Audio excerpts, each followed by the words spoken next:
Hi, welcome to Chapter 8. We're going to talk about functional strategies for strategic management. Now, the issues we're going to talk about in this chapter is the consistency between business and functional strategies. And what are functional strategies and which departments do they refer to?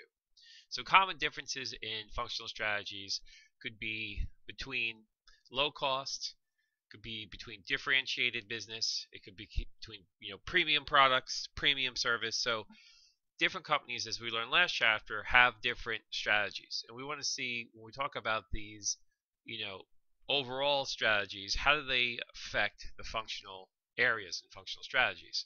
So first of all, what is a functional strategy? So functional strategies are basically strategies at more of a departmental level. So they're a way of interpreting the overall strategies for the company and bringing them to a department level to see how can we achieve the overall corporate strategies with what my department is going to be tasked with doing. So the overall business strategy usually dictates what has to be done with the various functions and the various departments. So the key is how these different departments integrate. So we know from the Zoom simulation that we have sales, production, R&D, finance, accounting. Usually accounting is a subset of finance.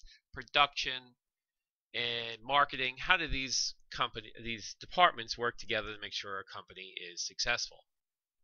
So we know from the Zoom simulation that you have to work together to do well. So the people in sales and research and development, they have to make a product that marketing feels that they can sell. And they have to make a product and they have to forecast a number of sales that both marketing and sales deem adequate or possible. Then they have to communicate with production to see, do we have enough capacity to make this many units? Do we have enough engineering power to implement the re-innovation and research and development that we've discovered? And does finance have enough money to pay for all the costs of expanding production, expanding marketing and advertising, and the cost of research and development? So all these departments have to work together, including more departments than that. I mean, you have the human resources in there as well that have to work together to see if they can achieve the overall business strategies. So let's talk about marketing.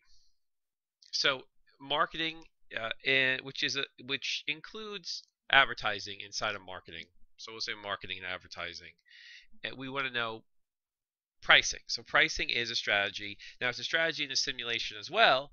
Do you want to go high price premium product, which generally has a high profit margin, or do you want to be a more low cost provider? So if you want a more low cost business, you have to emphasize low prices in the price of your product and emphasize the low prices in your advertising and marketing. Now, if you have a differentiated business, one that's more unique or niche focused or more innovative, has more innovation inside or more value in its products, then you would be less concerned about price because the product is selling itself and is not dependent on price that as much as a low price product. So pricing is something that marketing people have to do some analysis. So they have to go out and see where are competitors priced at. What is the pricing of some substitute products that we talked about in an earlier chapter, and really get an idea of what are consumers willing to pay for a product. So, for example, for many years, coffee was a low-cost, low-price business. So many restaurants and diners and delis set a low price point on coffee to attract customers into their business, and then they would buy higher margin items once they were there. Now, Starbucks changed that paradigm, and they said, okay, right now the average cup of coffee in America, this is when Starbucks started, is 75 cents to $1. Let's double or triple that. So we could sell our coffee at $2. But then let's develop specialty coffees and specialty flavors, and let's offer lattes and charge closer to $5, $6. how can we get how can we get consumers to accept that price when they're so used to a low cost cup of coffee, low price cup of coffee? Well, what they did was is they said, okay, let's make a better environment in our store where customers can relax, they can meet people, they could work, they could play games. Let's have a better customer service where customers feel more welcome. They may know your name, they may memorize your order, and let's just develop a better overall customer experience, and let's develop a brand that's strong enough to carry this price. And that's what makes Starbucks so profitable. Now, if we're talking about other pricing strategies, we could look at the hotel business. Some hotels are priced at a very low cost level. Like Motel 6 is a very low cost. You don't get, I stayed at the Motel 6 because there are no other hotels available in the area of the event I was going to, and they didn't even offer shampoo. It was just one bar of soap. It was a 19-inch TV. The room was very low-end furniture, almost IKEA level furniture, but the price was very low end. The Motel 6 really didn't offer any amenities like a gym or a pool, conference rooms, business rooms. It was just really cut costs, lowest price possible for the Motel 6. Now, if you go to a higher end motel like a Hyatt or a Marriott, you get in some of these facilities you'll get a pool, a sauna, a gym. You'll get free breakfast, special services. You'll get a restaurant in the hotel. You'll get a nicer, friendlier staff. So, pricing can be different across industries. And if you look like the restaurant industry, some restaurants will be very low price oriented restaurants. Some restaurants will be a more higher priced. And you have pricing all throughout all levels of restaurants from, if you look at Yelp, you have the single dollar sign, the double sign, the triple dollar sign, and the quadruple dollar sign. So there are, I would say, 4 major pricing strategies in the restaurant industry where you have the single dollar sign on Yelp really indicates, I think, a meal between $5 and $10. 2 double signs, dollar signs would indicate a meal closer to $20. $3 signs generally indicates a meal, this is for a single person, closer to between $30 and $40 per person, and then $4 signs is $50 and above at these restaurants. So price matters to a lot of consumers. Let's move on over to promotion strategies. So for a low-cost business, they want to spend less on promotion and often emphasize price. In a differentiated business, they're going to have to, express your uniqueness of their products and services, and definitely rely on a promotion to get there. So promotion includes activities, designed to raise awareness about the company, services and products, build loyalty, build awareness of brands among existing customers and new customers. And so the advertising world, there's a lot of different ways to advertise. You can advertise and reach millions of people by advertising on the Super Bowl, or you can advertise so locally as in a penny saver that just hits a local community. So and the costs are going to be different depending on how many people you reach. And some costs, so your advertising should be designed to express what your strategy is. So if you're a low cost pricing, then your advertising should focus on your low costs. If you're going to have a higher end product with more differentiation, more innovation and features, then you should focus more on the product and what the value is to the consumer. And there are a lot of methods for promotion and advertising. You have direct mail, you have TV, you have radio, you have internet, and a lot of these are in the Zoom simulation that you have played or you're playing, and these different categories of advertising promotion could be laid out. And also now internet plays a huge part in advertising, because internet can really, they've collected a lot of information about you on the internet through Google, through Facebook, and they can more closely target, including knowing your location or where you are in any one particular time, they can more closely target advertisings to you directly and closer to what your needs and services are. And we've all had that experience when we looked at a website, then later on we went to, say, Facebook, and then there's an ad for the exact same thing we were just recently looking at. Okay. So let's talk more. Let's go more into marketing. Products and service.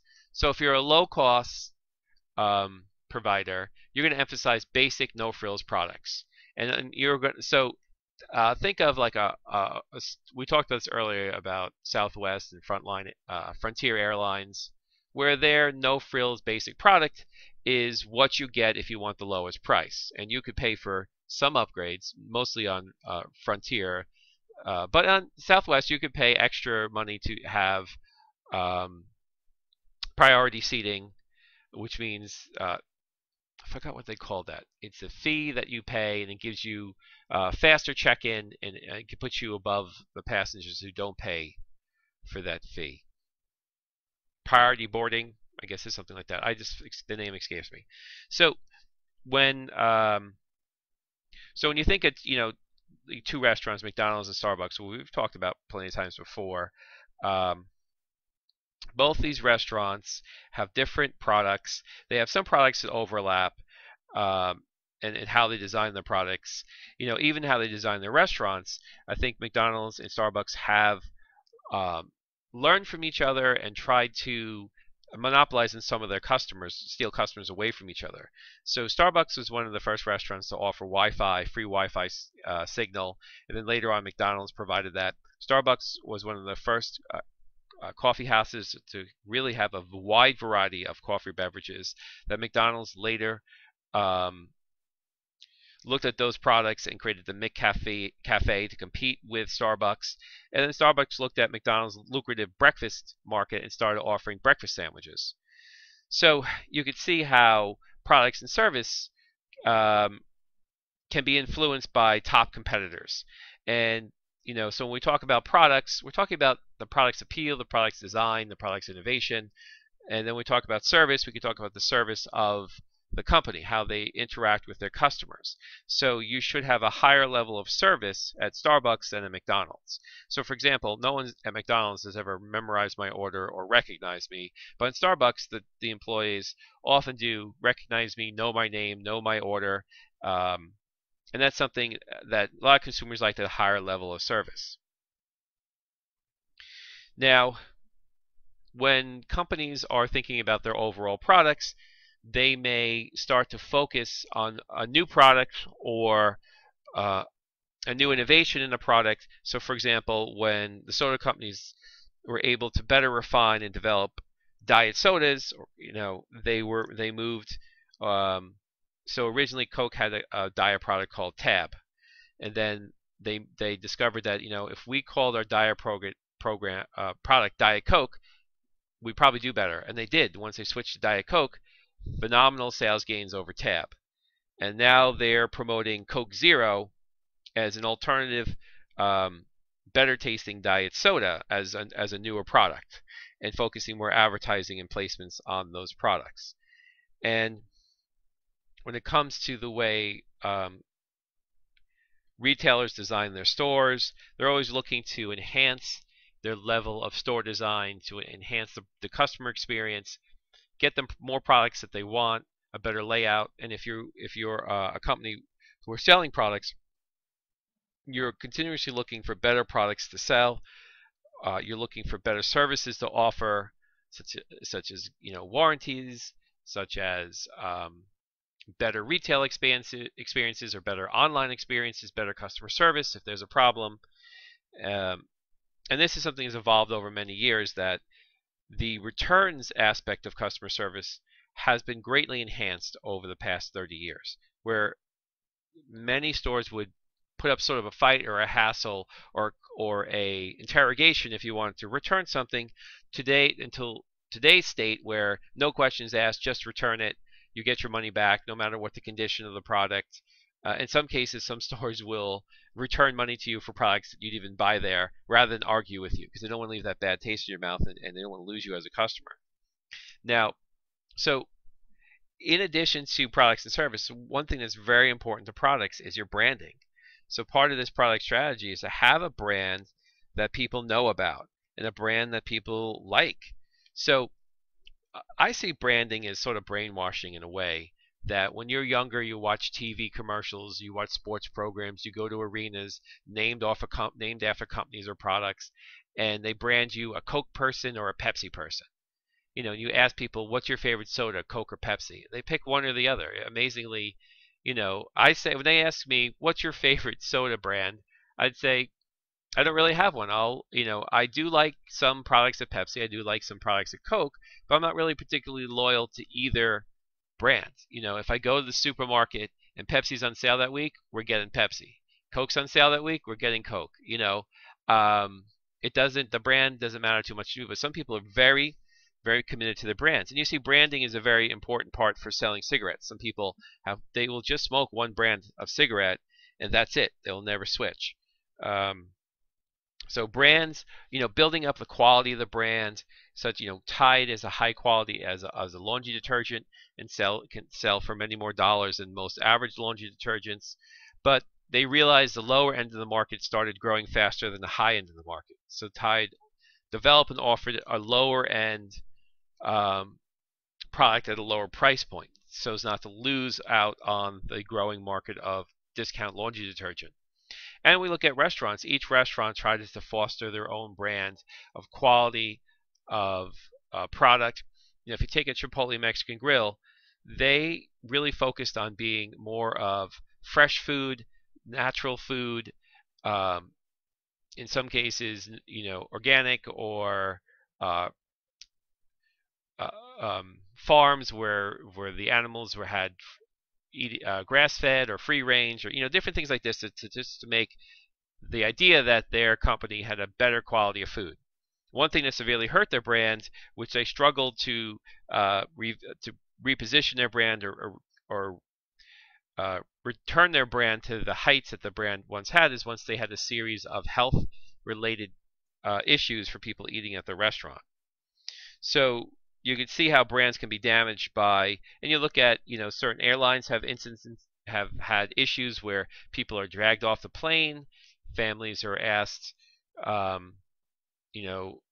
to give up seats for one member of the family, and that's, a family really can't travel unless they're all traveling together, or, putting animals in the overhead bin where in cases they've died. So these are things that really tarnish a product. And I had heard today the famous guy that got dragged off the United flight that got sustained a concussion and broken teeth and a broken nose. He was, according to something I read, which this is not really, I haven't really verified this, but I heard he got over $100 million in compensation to keep his mouth shut about it and not go on TV news or talk about it, and just kind of to buy his silence, and also to prevent him from suing the company directly. Okay, so let's switch over to place distribution. So this is in marketing, especially in low-cost areas, you're looking to have a place of distribution that's going to be an effective low-cost price point for you to get your product to. So in a differentiated business, you may emphasize quality over speed and delivery, and quality of the distribution or place where you sell your products. High-end specialty shops, high-end malls, where if you're lower price, you're looking to get your product out to the consumer in a lower cost and in a quicker fashion. So the place or distribution strategies are very important for how a company markets its products. So for example, pizza has been very famous for early restaurants like Domino's getting in and developing a new distribution service of free delivery. And this service, while not really common for most fast food restaurants in America, is quite common overseas in densely populated cities where traffic is difficult. And now services where Uber Eats and different services where they are allowing individuals to deliver food independent of the restaurant is propping up because delivery is free delivery to your home is an important service for a lot of meals. And typically in a lot of parts of the country it was just limited to pizza and Chinese food, but now certain companies are monopolizing this to deliver to you as all the restaurants, any restaurant you want. And so the way companies will get products to you, some companies use the mailing system. So Amazon will mail their products directly to your home. And that could take, a big downside to that is it could take a couple of days to get your product. So they pioneered methods of partnering with the U.S. Post Office to deliver on Sunday, offering 1-day, 2-day delivery, and even offering free delivery if you sign up to their Prime service. So if you sign up to the Prime service, they give you better or free delivery. Now, so distribution plays a key role in the soda and beverage industry. So if you want a beverage, you want a soda, or you want a water, or an iced tea. You want that beverage to be close to you when you want it. So they've worked hard to develop networks of offering their beverages at supermarkets, convenience stores, vending machines, small retailers offering their products at large retailers like Walmart, Target, in some cases offering at apparel retailers like Old Navy and Kohl's. So soda is pretty much, you don't have to walk far at all to find soda everywhere in this country. It has such a high penetration of distribution, and that's because basically the soda industry knows if you want a soda and it's not available, you're going to choose a different brand or a different substitute product like water or milk or juice. So, and you'll see it's very rare for places to have the distribution of soda to be both Coke and Pepsi, as well as other brands like Dr. Pepper and 7-Up, because you will see that in like a 7-Eleven. Convenience stores, gas stations may have both flavors of soda, but most restaurants will choose uh, one company over the other, and they oftentimes get paid or get free merchandise, services, or equipment to choose Coke or Pepsi. For example, our campus had Coke at one time, and switched to Pepsi and got a tremendous amount of additional funding to make Pepsi the exclusive distributor on campus. Okay. Okay, so let's go over to finance. So finance happens to be my specialty, and finance is one of the functional areas, along with marketing, one of the big functional areas in the company.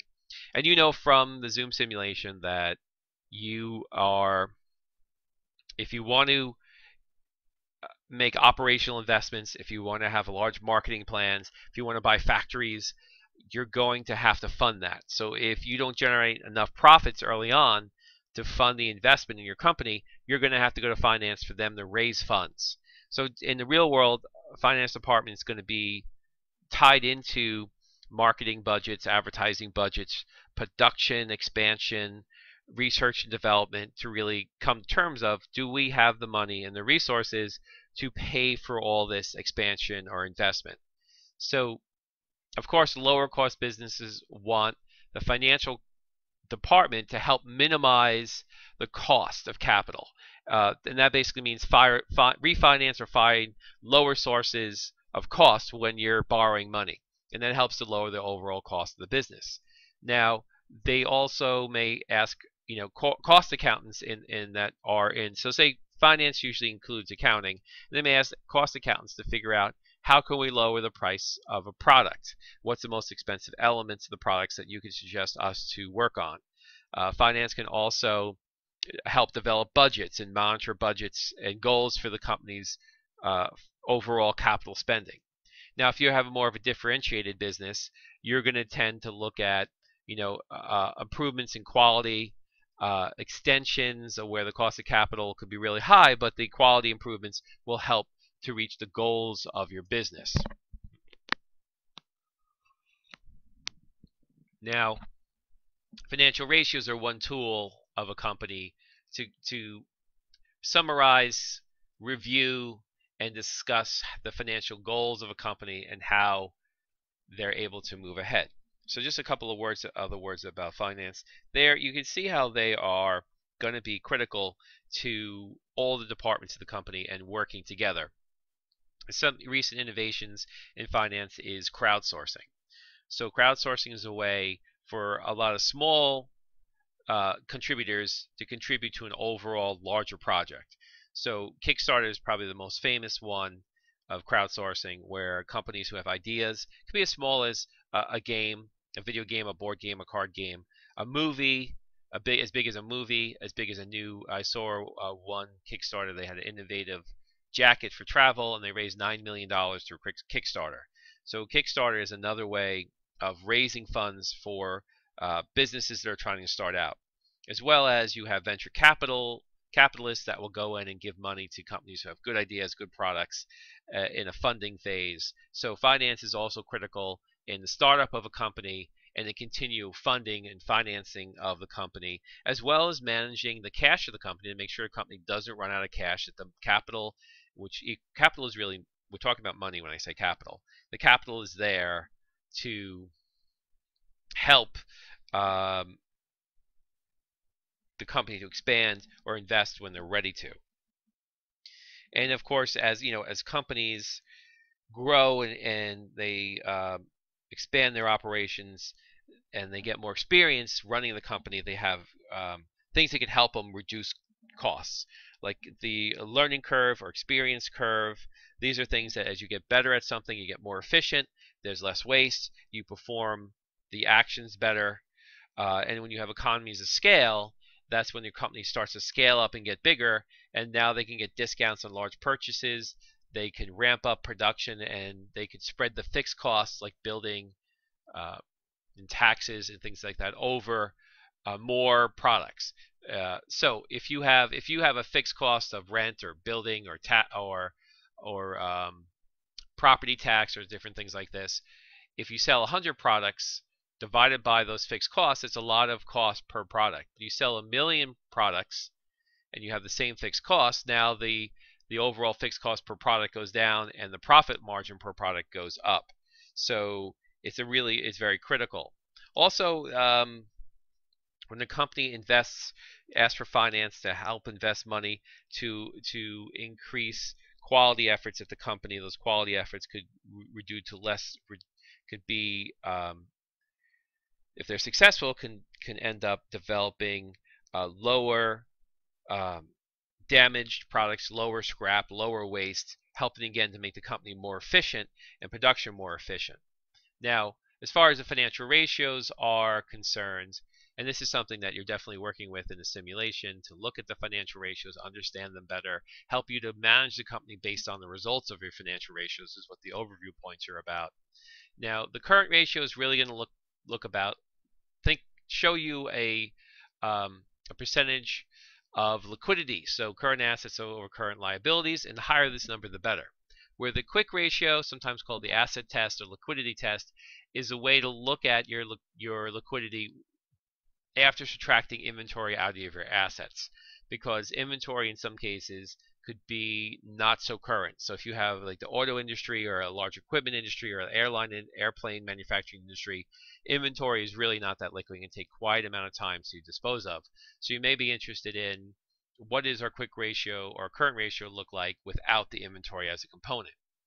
Now, if we're going to talk about the activity ratios, these are looking at the efficiency of our assets. So asset turnover or total asset turnover looks at how your asset base is used to generate sales. So for example, if you have a factory running at only 8 hours a day and maxing out their production, but you have more demand for your sales, it makes more sense to create a second shift for that factory and run 16 hours a day rather than creating a new factory. Or running 24 hours a day, having 3 8-hour shifts to triple the output of your production capabilities. Now that one asset, that factory, is supporting 3 times the amount of sales, and that's how total asset turnover improves. And it's sometimes hard to improve total asset turnover when you're growing a business, you're investing in operations, you're investing in new factories, or if you've maintained inventory, leftover inventory, that can be hard to improve that total asset turnover. Inventory turnover looks at how efficient your inventory is. So if your inventory is more efficient, meaning you have less inventory on hand, your inventory turns over more quickly, you will have a higher turn ratio. And it's basically, why buy 52 weeks worth of cereal and keep that in inventory when you could just buy it 1 week at a time? So it's much more efficient. You only have 1 box of cereal to store, 1 box of cereal to pay for. This is a personal example. And companies have done the same thing. Why store large sums of inventory when we can keep much smaller sums of inventory and turn it over? So that means less investment inventory, freeing up more cash. Sales to working capital measures how efficient the working capital is. So current assets minus current liabilities, you know, how much is this? That's working capital. How much of your working capital is related to your sales? Now, Look at leverage ratios, debt to assets. What's the percentage of debt in your assets of your company? So if your assets are funded mostly by debt, it's going to be a pretty high percentage. But if your assets are funded by retained earnings or equity raised through stock, you'll have a low to debt equity ratio. I'm sorry, debt to asset ratio. If you look at your debt to equity, it's just a combination for the assets of the company. What percentage of the assets are funded by debt? What percentage are funded by equity? And long-term debt to equity looks at specifically your long-term debt in relationship to equity as a different relationship than your short-term debt. Performance ratios, and this is really critical in the simulation, is your profit margins. There are many companies I see that are not increasing their profit margins, and every year, every company is expected to do their best to maximize wealth. And one way to maximize wealth is to increase your gross operational and net profit margins. How do you do that? You raise prices, you lower costs, you become more efficient, you invest in operational investments in your company, software, robotics, efficiency enhancing equipment, and this will help to lower the costs. And these profitability can be measured against assets. So what is the return on your assets? A more efficient asset base will have a higher return on assets than a less efficient asset base. And I've seen teams, buy extra factories they don't need, really making their whole asset pool less effective. So only buy the factories and maintain a high capacity rate, and you'll have a higher return on assets. Return on equity looks at the amount of book value in your company, or the amount investors have invested in your company, and the return on that investment. And the return on sales indicates the ratio of return on the net sales. Okay. So like I was talking about before, ways to enhance the profitability of a company, lower the cost of a company, enhance the financial ratio of a company, is to have a better experience curve where you're reducing the per unit costs as the organization grows and becomes more efficient in the way the organization trains and helps to foster learning in the company. So you have organizational learning, economies of scale, and capital labor substitutions that can help with this experience curve. So at an organizational level, learning curves are very important. The more your employees learn, the more they know about the company, the more efficient they become, the more training you give them, they'll be able to perform more tasks in less time and able to recognize where money is being wasted, or when they see an opportunity to reduce costs, they can take it because they know a lot about how the company works. Economies of scale, which I talked about earlier, is really as a company grows, you're able to get reductions in costs as your per unit volume increases and your fixed costs remain the same. Capital labor substitutions. This refers to an organization's ability to substitute labor for capital, or vice versa, as volumes increase. So depending on the combination, you want to minimize costs or maximize effectiveness. So this is something that it's important for companies. So a number of American manufacturers have shifted away from assembly operations, or shifted their domestic U.S. assembly operations into Mexico or China, where labor costs are much, much lower. And the current trend now is to move to even lower cost countries like Bangladesh and Vietnam. And that's a way to kind of shift your labor capital situation to what's most advantageous, for your business. Oh, and of course, business process reengineering. So this is a way of saying, how are we currently doing our business and how can we improve it? So you're looking at, getting together the people, the functional areas of your company, and say, okay, how can we improve or re-engineer our business process to make it more effective? Do we need a new flow rack for putting orders together and shipping orders? Do we need new equipment? Do we need additional training? Do we need to bring in the ERP, enterprise-wide program like SAP, to help put synergy amongst the transactions of the different departments? What can we do to enhance, re-engineer the way we do business to make it more effective? Do we need to remodel our restaurants or our retail stores to make them more efficient, more effective? Something that Starbucks had done to re-engineer their cafes to make it a little quicker to serve their beverages. It's something McDonald's has done in multiple occasions where they bring in new equipment, redesign the layout and the specifications of a kitchen to optimize speed and service. Okay. So we talk about quality considerations. You don't want to do any of this stuff if it's gonna damage quality. So you want your product to have a quality that's stable or improving. So quality control can really, those activities in quality control can really help to make a more quality product or more quality manufacturing where you have less defects, you have less issues with the products. You don't want the customer getting a product that is subpar. This can happen a lot of times with manufacturers where the products they produce don't work, but they sell them anyway because they haven't particularly tested them.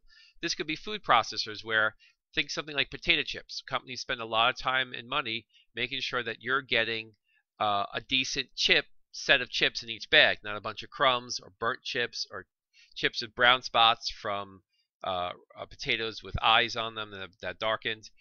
And if total quality management, I've recently I went to a fast food restaurant and I got the entree.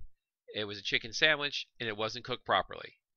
And instead of really complaining, it was through a drive-through, so I just said, okay, they got me this time. This is really not, this is old, this is dry, this is just not good. I just didn't go back. I just chose a different restaurant next time because the quality obviously wasn't there. So, in these fast food restaurants, the quality is usually there in, wants to be there, but if you don't train employees properly to know what to serve, what not to serve, that could be a problem. I remember when I managed a chain of movie theaters, I would give a lot of education on the proper handling of popcorn. So popcorn is something that very inexpensive to make. It has a very high profit margin. You sell a bucket of popcorn for $6, maybe $7 to $8. It's only the cost of that popcorn is less than $1. But a lot of the employees are teenagers or lower end employees that just don't know the basics of quality, and you have to tell them that, listen, popcorn goes stale. It shouldn't be served the next day. It should be served fresh. Popcorn can crumble. You don't want to sell little bits of crumbly pieces of popcorn. You don't want seeds in the buckets of popcorn. You want to fluff the popcorn properly to serve the customer the biggest popcorns without kernels. You want to salt it properly. You want to know when it's spoiled and replace it. And a lot of the employees would salt to their taste. And I would tell them, like, listen, we have a designated amount of salt that's an optimal quality. Don't salt it to your taste because you smoke cigarettes. You can't even taste salt. And you're doubling the salt content. That's not what we're serving here. Most customers don't like that. So quality control takes it can take equipment. It can take a lot of knowledgeable people. It could take a lot of concerned managers as well as feedback from customers to maintain and improve that quality, which should help to lower costs. Because if you have to replace a product, you're doubling the cost now because you're taking two products and you're only getting revenue for one. And I remember I had experience in Shake Shack in Las Vegas. I had made my order, and they messed my order up. They gave me the wrong hot dog. And I went to complain, and the manager said, I'm so sorry. We're going to replace that for you, and we're going to give you money back for the meal. And I thought, wow, that's very high customer service, and they're really concerned about quality here. So let's move on to research and development. So actually, let me go back for a second. A couple other things I want to say about quality. Here's some suggestions following the 5 desirable characteristics for service guarantees. So another thing that really could stand by, if you really realize there's quality in your product and you want to stand by it, you want to develop some sort of service guarantee, like that policy Shake Shack had to refund me if the meal was not properly prepared. Or you had Hyundai innovating the 100,000-mile guarantee on their cars that really helped get them on the map and erase the stigma of them being a lower quality product. So if you're going to have a service guarantee, the guarantee should be unconditional with no exceptions. So customers shouldn't feel like, oh, you got me on a loophole, or you say you promote this service, this guarantee, but very few people actually can enjoy it. It should be easily understood, written in very simple language so people can understand what the guarantee is and what it covers.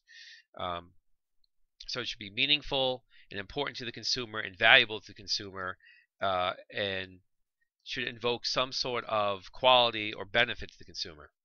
And it should be convenient for the consumer when they want to invoke the guarantee, and not a huge hassle, such as long lines or being questioned when you want to return something. And the customer should be satisfied properly in the waiting period or time for a response. So this is very important if you're going to offer a guarantee that you do it right. Okay, now we can move into research and development. So for research and development, this is critical for companies to stay ahead of their competition, especially if you're selling your company at a high price point for uniqueness or innovation. You want to put a lot of money into research and development. So you want to improve the qualities or the innovations in your product. We see this quite clearly in cell phones. So Samsung and iPhones are pretty close, and they're trying to out innovate each other, and they're trying to create a value for their phone due to enhanced features and innovations, and they're spending a lot of money researching and developing software, hardware, bevels, Gorilla Glass, size and optimal strength of the phones, processing power, memory, all these things that make a phone seem like they have new features, new functionality, because now the new iPhone is $1,000 plus. They better really be offering something special to pay that much for a phone. And if you don't have the benefits, if the benefits don't exceed the cost, people won't buy your product.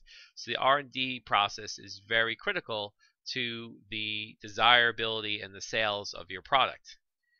You can also use R&D to help reduce operational costs, improve efficiencies. So you can use research and development to research better ways of manufacturing, more effective and expensive ways of manufacturing, faster ways of manufacturing. I watched a movie about Ray Kroc, and in the movie, starred Michael Keaton, and in the movie he was selling a innovation in shake makers. So usually these shake makers were able to handle one shake at a time, and he was working for a company that developed a shake maker that could make 6 shakes at a time. And he was the movie showed that he was alerted to McDonald's original success by them ordering more 5 or 6 of these multiple shake units because their business was so busy that he took notice and wanted to become an investor in McDonald's based on this efficiency in this product. So anyway, if you're going to have, so all products can benefit from efficiency, from innovation fostered through research and development, where differentiated products usually have more innovation and research development funding, where lower cost products have less. But all of them can be benefited from these innovations. Now, so innovations are everywhere. And if you look in food, they've innovated packaging. They've innovated Bird's Eye innovated the microwave, the packaging, where you take the package, put it right in the microwave, and you can microwave your vegetables perfectly. Some companies have innovated resealable packaging. So if you have a product such as rice, there's a resealable zip in the product where you can seal the bag up easily. So these product innovations help customers to see a better value in their product. And you have a car company like Tesla has a huge amount of innovation in their car that customers get very excited for and willing to pay a premium for to get that innovation. Okay, so let's move over to purchasing, the purchasing department. How can they help improve your company? So purchasing is just like it sounds like. It's the area where you're going to be purchasing materials, raw materials, maybe some semi-finished good materials for your company to help procure the components that the company is going to manufacture into a finished product.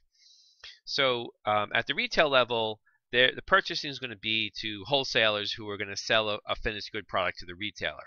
And wholesalers may be purchasing raw materials from raw materials providers. So there are different aspects of who is purchasing. So when you need to know your supplier, know your product, and just like you would do if you needed to make a large purchase for your home, maybe a new refrigerator, you would look around, or maybe you need a new service, maybe putting flooring in or plumbing, you would look around to see who would give you the best price. So sort of your due diligence of getting multiple estimates, checking out multiple products to get the best fit at the best price is what purchasing agents will do. So large organizations can lower costs by figuring out how to get better discounts, how to review suppliers to get the best quality at the lower price. So larger companies will have a whole department, multiple people staffed to procure the purchasing, where smaller companies may have less of an ability to specialize in this area, but still purchasing is a big part of that.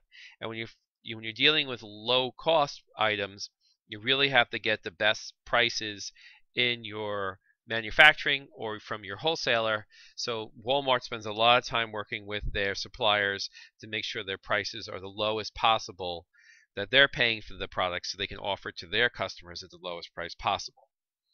So, purchasing is really the first step in this material management process, where you're going to have to purchase, store, and maintain the inventory of a company for manufacturing or for selling in a retailer.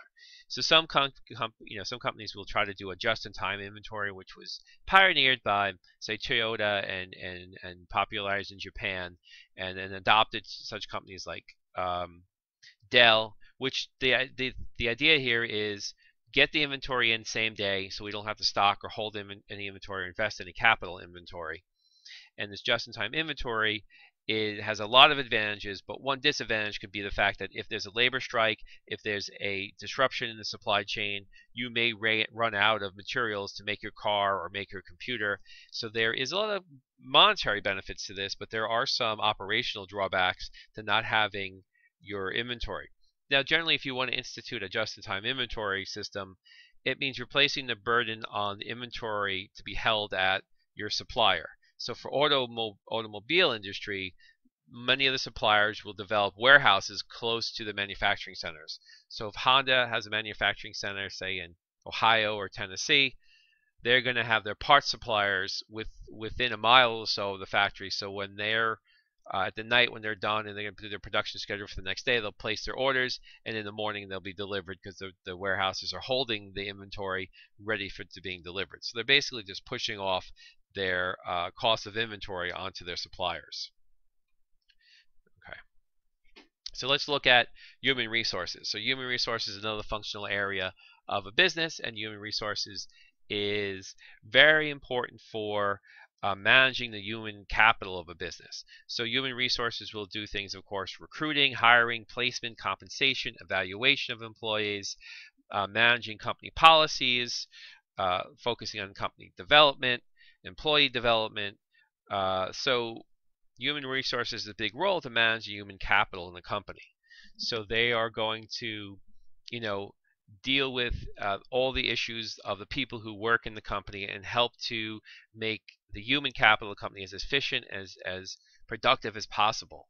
So organizations like human resources will be tasked with making sure that employees have the right documentations to work, they have the right age, they have some sort of green card or citizenship or visa to work.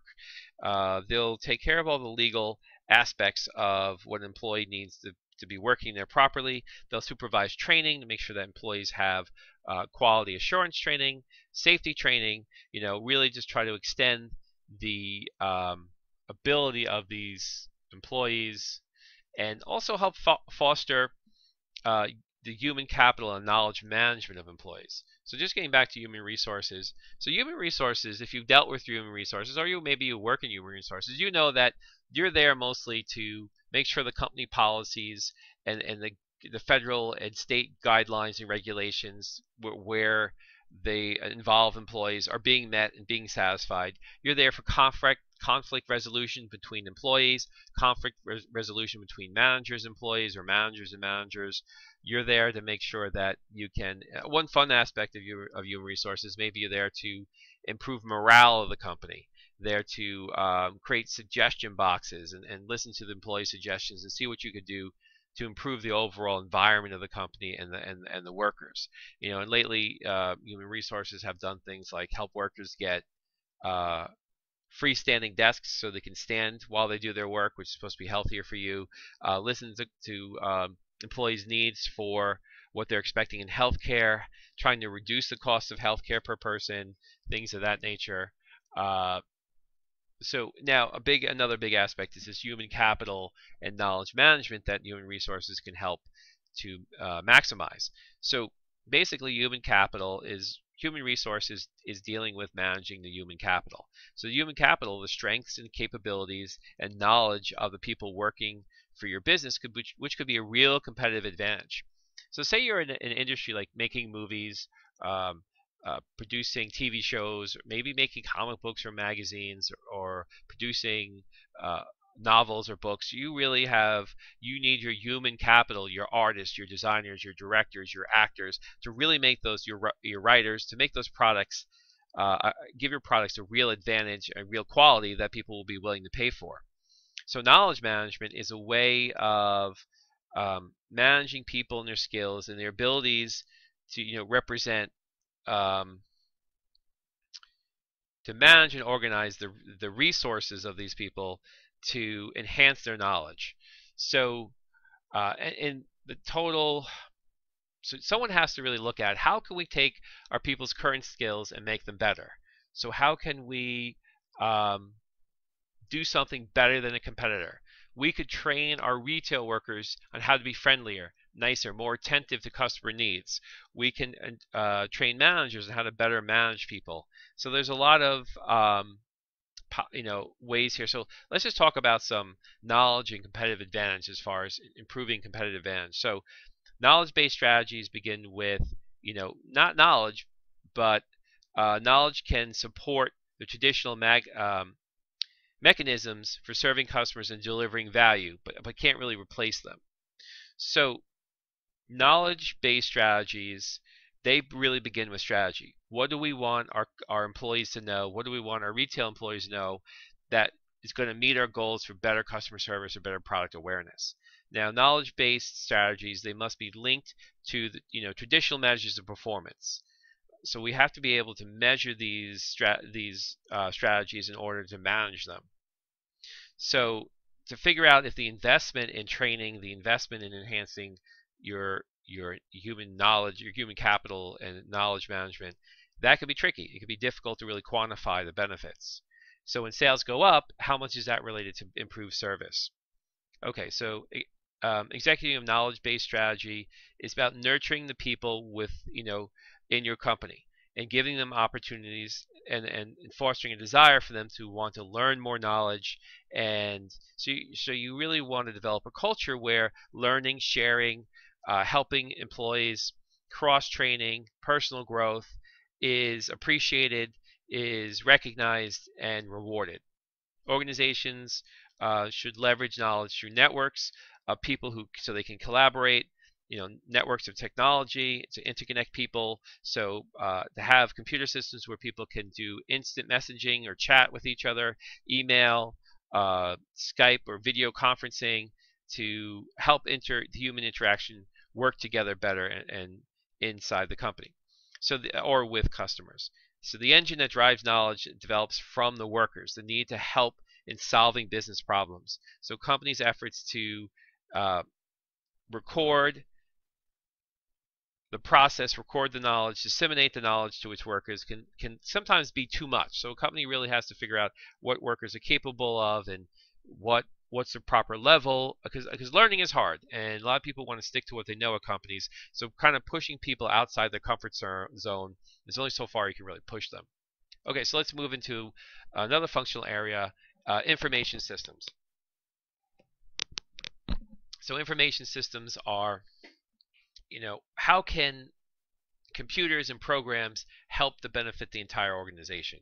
So with this, IS systems, information systems, we have to look at what programs can the company use to better themselves. So one big area that can help all functional areas is called ERP programs, enterprise-wide programs. SAP is very well known. There's also PeopleSoft, which we use here at the university. There is JD Edwards. There's Oracle. There is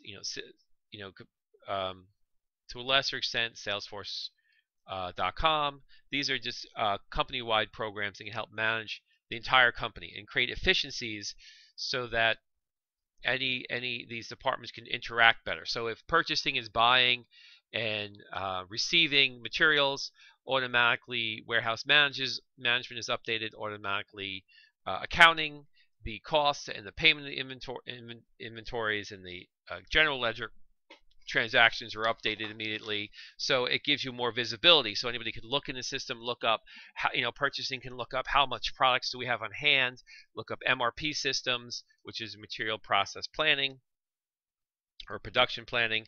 So human resources is really important to enhance the ability for companies to operate more efficiently. To also to utilize the data they have to interpret it more effectively. That's one thing Salesforce.com does. It helps to interpret the sales data and selling strategies more quickly to help really enhance a company. So companies need to spend money in this area, upgrading, updating, or bringing in new software to help support the business become more effective, more efficient, and support the functional strategies of a business. And one of the programs of the company that's the most versatile and used quite extensively, believe it or not, is Excel. And many companies are disappointed when they hire college graduates who have very weak Excel skills. So if you are going to be on the job market anytime soon, make sure you enhance your Excel skills, because often Excel is the one program pretty much universal to all companies, and most positions within the company will have some work to be done in Excel. Okay, lastly, we're going to talk about functional areas, strategy, and product industry life cycle. So we talked about this life cycle before. So when we're looking at our strategic capabilities, we need to think about the firm and the industry's progress through these life cycles. So we talked about this in the previous chapter. The introductory stage, which we're emphasizing a lot on the research and development function or functional area. The growth stage, we're emphasizing on market to really help manage our growth, and also production to be able to keep up with the demand. So you want to be able to be there to fill their demands. I know in my local area, it was Chipotle Mexican Grill was late to come to our local area, and a local competitor called Carbo Fresh moved in with pretty much the same exact menu and format that filled the need that was really created by this Chipotle Mexican Grill, which is cannibalizing their sales as when they have moved into the area. So we're at the maturity stage. Maybe we'll focus more on production and efficiency to make sure that we're getting the most profits out of each product we're selling, and maintaining, also advertising and promotion to maintain our market share. And the declining stage may focus on finance. So how can we wring out the last few profitable dollars as this industry is declining or dying? So the product life cycle is really important for, all the functional areas have to be aware of where we are, where our products are in the life cycle, so they could better serve the competitive advantage of those life cycle, those products in the life cycle. Okay, so that's it for chapter 9, and we're going to move on next time into chapter 9. We're going to talk about the SWOT analysis. Thank you very much for your time, and I look forward to talking to you again. Take care.